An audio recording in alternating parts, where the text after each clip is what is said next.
Hello students, welcome to economic class. This is video number 28 and children, in this video we are going to discuss about the merits and demerits of LPG policy. Children, in the previous video we have started economic reforms since 1991, or we can say new economic policy, or also can say structural adjustment program.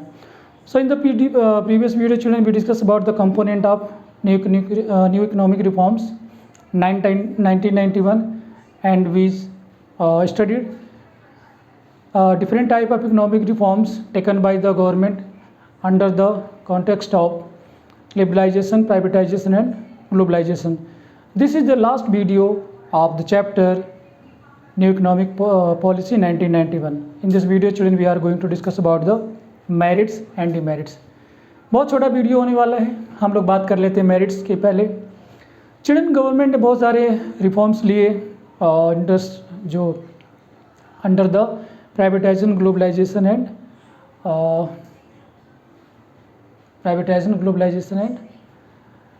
Liberalisation. So children, first merits is vibrant economy. Very first video children, जो very first chapter था Indian economic development का, Indian economy on the eve of independence. उस video में children हम लोगों ने जब features of Indian economy की बात कर रहे थे, तो फर्स्ट फीचर था stagnant and backward economy. Indian economy जो थी बैकवर्ड इकोनॉमी थी और स्टैग्नेंट थी. लेकिन न्यू इकोनॉमिक जो पॉलिसी हम लेकर आए 1991 में, हालांकि जब फर्स्ट 5 ईयर प्लान लॉन्च हुआ चिल्ड्रन, हमारी इकोनॉमी जो है थोड़ी सी ग्रो हुई, लेकिन जो है डिजायर रिजल्ट हमें नहीं मिला, जिसकी वजह से हमें न्यू इकोनॉमिक पॉलिसी 1991 में लेकर आना पड़ा. और जब हमने इस पॉलिसी को स्टार्ट किया तो जो हमारी इकोनॉमी है वाइब्रेंट इकोनॉमी हो गई, यानी उसकी जो इंक्रीज है ग्रोथ रेट की वो बढ़ गई. आप देख सकते हैं कि जो जीडीपी का ग्रोथ रेट था वो 8% पर एनम था, क्योंकि न्यू इकोनॉमिक पॉलिसी के अकॉर्डिंग हम लोगों ने बहुत सारे रिफॉर्म्स किए, जिसकी वजह से इन्वेस्टमेंट बढ़ा, increase of production of goods and services हुआ, हमारी कंट्री में फॉरेन डायरेक्ट इन्वेस्टमेंट आया, जिससे जो है ग्रोथ रेट जो जीडीपी का था वो 8% पर एनम कैलकुलेट किया गया. दूसरा फीचर जो है children, stimulant to industrial production. ठीक है, जैसे कि आप देख सकते IT industry, information technology industry है, और स्टिमुलेंट का मतलब चिल्ड्रन होता है मूवमेंट, या हम कह सकते हैं ना इंक्रीजिंग द स्पीड. तो जो इंडस्ट्रियल प्रोडक्शन था चिल्ड्रन, वो हमारा इंक्रीज हो गया, जो पहले नहीं था इतना अच्छा, जिसकी जो क्वालिटी थी, जो फीचर थे, और कॉम्पिटिटिव लेवल के हम प्रोडक्शन नहीं करते थे, क्योंकि हमारी गवर्नमेंट ने डोमेस्टिक प्रोडक्ट को प्रोटेक्ट किया था, इंपोर्ट पर हैवी टैक्स लगा के. ठीक है, तो अब क्या हुआ कि हमने अपनी इकोनॉमी को, हमने ग्लोबलाइजेशन बताया कि हमने अपनी इकोनॉमी को पूरी तरीके से ओपन कर दिया. अब किसी तरीके का रेस्ट्रिक्शंस नहीं रह गया, ना कोटा था, ना लाइसेंस था, ना टैरिफ बैरियर्स थे, नॉन टैरिफ बैरियर. तो क्या हुआ कि अब कंपटीशन बढ़ा. कंपटीशन बढ़ने से चिल्ड्रन हमारी कंट्री में नई नई इंडस्ट्री लगनी शुरू हो गई, फॉरेन डायरेक्ट इन्वेस्टमेंट आया, मल्टीनेशनल कंपनीज आई, जिसकी वजह से जो प्रोडक्शन था चिल्ड्रन उनकी वैरायटी हुई. वैरायटी मतलब डिफरेंट वैरायटी की प्रोडक्शन हमारे यहाँ होने लगे, और अब इंडियन इकोनॉमी को एक ग्लोबल रिकॉग्निशन मिली, यानी वर्ल्ड में एक पहचान मिली कि इंडियन इकोनॉमी भी एक इंडस्ट्रियल इकोनॉमी है. थर्ड है children, check on physical deficit. पिछले वीडियो में चिल्ड्रन, जब मैं इसी चैप्टर के पिछले वीडियो में जब मैं बात कर रहा था नीड फॉर इकोनॉमिक पॉलिसी या need for new economic policy, हमारी कंट्री को न्यू इकोनॉमिक पॉलिसी की ज़रूरत क्यों पड़ी? क्योंकि चिल्ड्रन जो गवर्नमेंट का जो फिजिकल डेफिसिट था वो इंक्रीज होता जा रहा था, जो गवर्नमेंट के एक्सपेंडिचर थे वो लगातार बढ़ रहे थे, गवर्नमेंट के जो रेवेन्यू थे वो लगातार कम हो रहे थे. आप देख सकते हो कि पहले ये टोटल जीडीपी का 8.5% था फिजिकल डेफिसिट, लेकिन ये बाद में डिक्रीज हुआ, 3.5% ऑफ जीडीपी हो गया, क्योंकि जो हमारे फिजिकल रिफॉर्म्स थे चिल्ड्रन, उसमें गवर्नमेंट ने बहुत सारे मेजर्स लिए. गवर्नमेंट आरबीआई ने गवर्नमेंट से कहा कि आप जो टैक्स रेट है उसका बेस बढ़ाइए, टैक्स का रेट मत बढ़ाइए. कहने का मतलब ये है कि आप ज़्यादा लोगों से टैक्स लीजिए, कम लोगों से ज़्यादा टैक्स मत लीजिए, क्योंकि वो लोग फिर टैक्स की चोरी करेंगे. तो इससे क्या हुआ चिल्ड्रन कि लोग वॉलंटरी तरीके से, मतलब खुद अपने आप तरीके से अपने से गवर्नमेंट को इनकम टैक्स देने लगे, और भी जो डिफरेंट तरीके के टैक्स, इनडायरेक्ट टैक्स वगैरह, टैक्स की चोरी कम हुई तो गवर्नमेंट का रेवेन्यू बढ़ा। रेवेन्यू बढ़ जाने से गवर्नमेंट के जो फिजिकल डेफिसिट थे चिल्ड्रन वो कम हो गए। Next children check on inflation. Inflation भी चिल्ड्रन गवर्नमेंट ने कंट्रोल किया। हमने आपको पिछले वीडियो में बताया कि जो हमारी पॉपुलेशन थी वो लगातार इंक्रीज हो रही थी, लेकिन हमारे जो इंडस्ट्रियल प्रोडक्शन था वो उस स्पीड से ग्रो नहीं कर रहा था।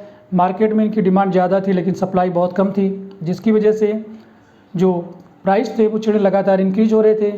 लेकिन जब इकोनॉमिक रिफॉर्म्स लेकर हम आए तो हमारी कंट्री में चिल्ड्रन प्रोडक्शन इंक्रीज हुआ, जिसकी वजह से सप्लाई इंक्रीज हुई और सप्लाई इंक्रीज होने से उनके प्राइस कम हो गए। Next children consumer sovereignty. Consumer sovereignty का मतलब चिल्ड्रन ये मैंने पिछले वीडियो में आपको बताया था, एक बार फिर मैं रिपीट कर देता हूँ उसको, कि पहले क्या होता था कि जो प्रोड्यूसर जो भी गुड प्रोड्यूस करते थे कंज्यूमर उन्हीं को परचेज करना पड़ता था, उनके पास ज़्यादा चॉइस नहीं थी।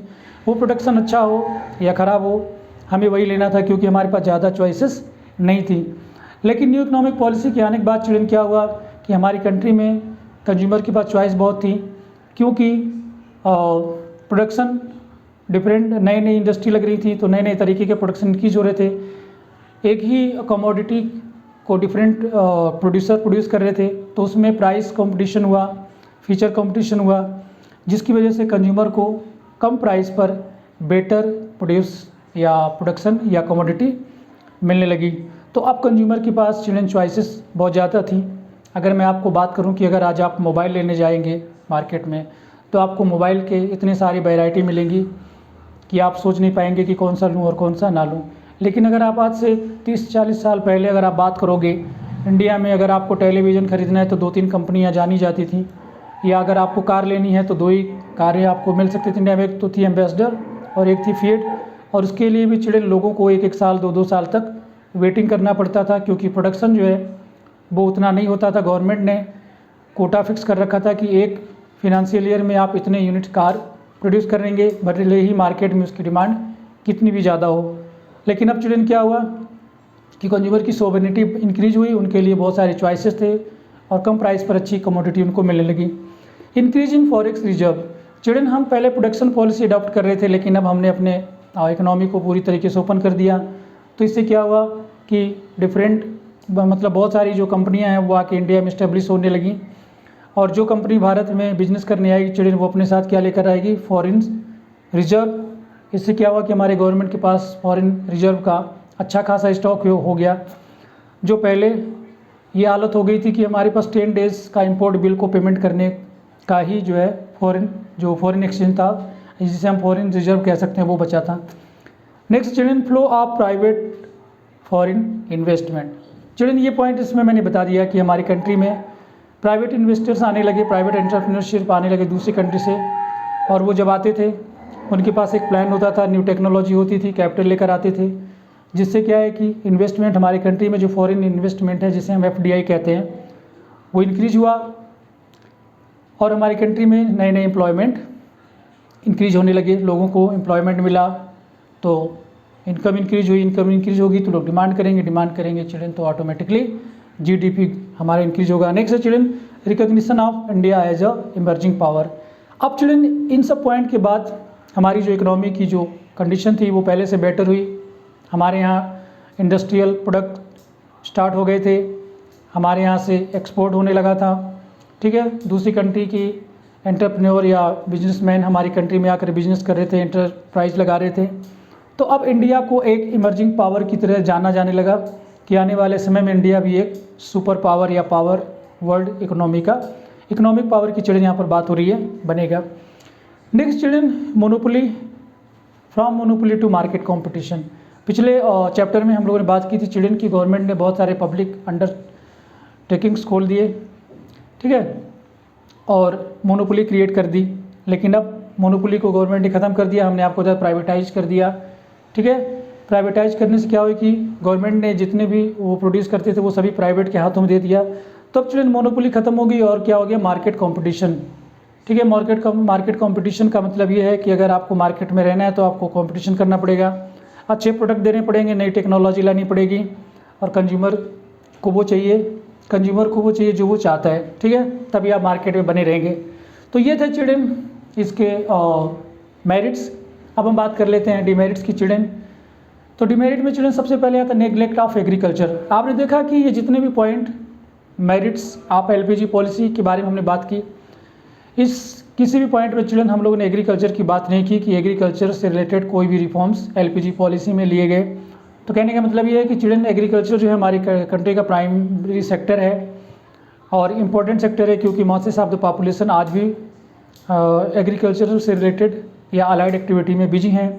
तो इस सेक्टर को कम्प्लीटली एलपीजी पॉलिसी में नेगलेक्ट किया गया। ठीक है, एक तो ये चिल्ड्रन हो गया जिससे हमारी एग्रीकल्चर की जो सिचुएशन थी वो उतनी अच्छी नहीं हो पाई। Next children urban concentration of growth process. Urban concentration of growth process का मतलब ये चिल्ड्रन जो ग्रोथ हो रही थी वो शहरों में हो रही थी, गांव में कोई ग्रोथ यानी एलपीजी का हम कह सकते हैं कि कोई भी इफेक्ट गांव में नहीं पड़ा। रीज़न ये है चिल्ड्रन की जितनी भी इंडस्ट्री नई इंडस्ट्री आ रही थी वो सब शहरों में लोग बिजनेस लगा रहे थे। आपको पता है कि शहरों में आपको इंडस्ट्री लगाने के लिए बेसिक इंफ्रास्ट्रक्चर की ज़रूरत, रोड चाहिए, पावर चाहिए, ट्रांसपोर्टेशन चाहिए, कम्युनिकेशन चाहिए। ठीक है ना, ये सब सारी चीज़ें आपको ईजिली आपको अर्बन एरिया में मिलेंगी, यानी शहरों में मिलेंगी, टाउन में मिलेंगी, कस्बों में मिलेंगी, विलेज में नहीं मिलेंगी। तो यहाँ पे कहने का मतलब ये है चिल्ड्रन की जो अर्बन एरिया थे, शहर थे, उनका तो डेवलपमेंट हुआ, वहाँ पर ग्रोथ हुआ, लेकिन जो विलेज थे चिल्ड्रन, जो रूरल एरिया थे, वहाँ पर कोई ग्रोथ नहीं हुआ। तो जो सारा ग्रोथ था वो कंसंट्रेट हो गया शहरों में। Next children economic colonialism. पहले चिल्ड्रन ब्रिटिश गवर्नमेंट ने हमारी कंट्री को कॉलोनी बनाया और अब हम इकोनॉमिक कॉलोनी बन के रह गए। कहने का मतलब ये है कि अब हमारी कंट्री में मल्टीनेशनल कंपनी आ रही हैं और उन्होंने बहुत बड़े बड़े फैक्ट्री लगा रखी हैं, वो मासेस ऑफ प्रोडक्शन कर रहे हैं। तो एक तरीके से यहाँ पर वो हमारे यहाँ के जो कंज्यूमर उनको एक्सप्लॉइट करते हैं। तो यहाँ पर चिल्ड्रन इकोनॉमिक कॉलोनिज्म का यही मतलब, ज़्यादा कोई मतलब नहीं है। स्प्रेड ऑफ कंज्यूमरिज्म चिल्ड्रन, यहाँ पर एलपीजी पॉलिसी जब लेकर आए तो नई इंडस्ट्री लगी, हमें बहुत सारे जो डिफरेंट काइंड ऑफ प्रोडक्शन मिलने लगे, तो हमारे कंज्यूमरिज्म बढ़ गया कि हमें कुछ चीज़ें ऐसी थी जो चिल्ड्रन लोग अब जैसे ऐसी भी चीज़ें खरीदनी है जिनकी उनको बहुत ज़्यादा उस वक्त ज़रूरत नहीं है, बल्कि उसकी जगह पे वो और कमोडिटी परचेज कर सकते हैं जिसकी उनको अर्जेंट नीड है। लेकिन यहाँ पर कंज्यूमरिज्म है चिल्ड्रन। तो कंज्यूमरिज्म में क्या है कि लोगों को चीज़ें चाहिए, चाहे वो पैसे उधार लेके ले या कोई से भी करके ले। आप देख रहे हैं कि आजकल कंज्यूमरिज्म लगातार बढ़ता जाता है। चिल्ड्रन नेक्स्ट है लोप साइडेड ग्रोथ। लोप साइडेड ग्रोथ का मतलब चिल्ड्रन वन साइडेड, केवल एक साइड का ग्रोथ हो रहा था। यहाँ पर हम इंडस्ट्री की बात कर रहे हैं और एग्रीकल्चर की बात कर रहे हैं चिल्ड्रन। तो जो हमारी एग्रीकल्चर थी उसका कोई ग्रोथ नहीं हो रहा था, इंडस्ट्री का ग्रोथ हो रहा था। और अगर हम दूसरे तरीके से कहें चिल्ड्रन तो यहाँ पर हाँ, अर्बन जो यहाँ पर आपने देखा ना, urban concentration of growth process. तो जो ग्रोथ की जो प्रोसेस थी चिल्ड्रन वो केवल अर्बन कंसंट्रेट रह गई, गांव में नहीं है। तो ये कह रहे हैं वन साइडेड ग्रोथ चिल्ड्रन, पूरे सेक्टर की ग्रोथ नहीं, इंडस्ट्रियल सेक्टर का ग्रोथ हुआ, प्राइमरी सेक्टर को कम्प्लीटली चिल्ड्रन नेग्लेक्ट किया गया। तो चिल्ड्रन आई होप कि ये सारे पॉइंट्स जो है आपको अच्छी तरीके समझ में आए होंगे। और इस वीडियो के साथ चिल्ड्रन हम लोगों ने चैप्टर नंबर 6 को फिनिश कर लिया है। अब हम आपसे मिलेंगे अगले वीडियो में चैप्टर नंबर 7 के साथ। Till then take care, God bless you and thank you for watching the video.